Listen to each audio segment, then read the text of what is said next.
Hello mga kaprobinsyana! For today's video, tayo naman ay magluluto ng arroz caldo.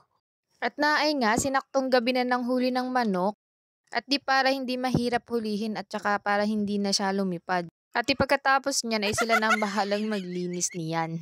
At maya-maya nga lang ay naay at naglilinis na sila noong manok.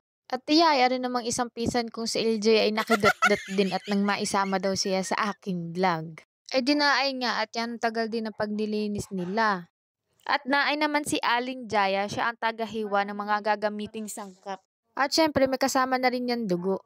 Dinaay na nga iya pagkalaki-laki ng apoy. At di pagkatapos kang sangkotsahin na nung manok ay naay at nagisa na nga ng bawang at sibuyas.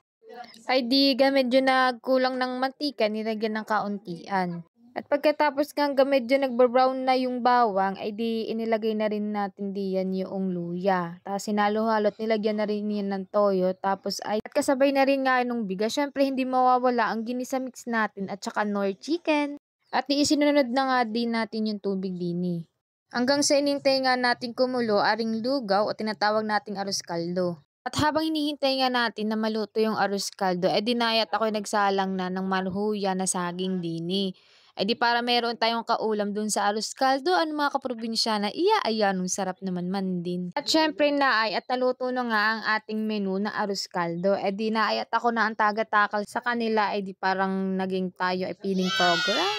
Ay hala, dami-damihin ang kuha mga kaprobinsyana at yan naman ay limited lugaw at yan naman ay hindi ibebenta. Ay ay matay ang asikaso ni kaprobinsyana ay hala, bigyan na lahat at sino pa ang walang lugaw di yan.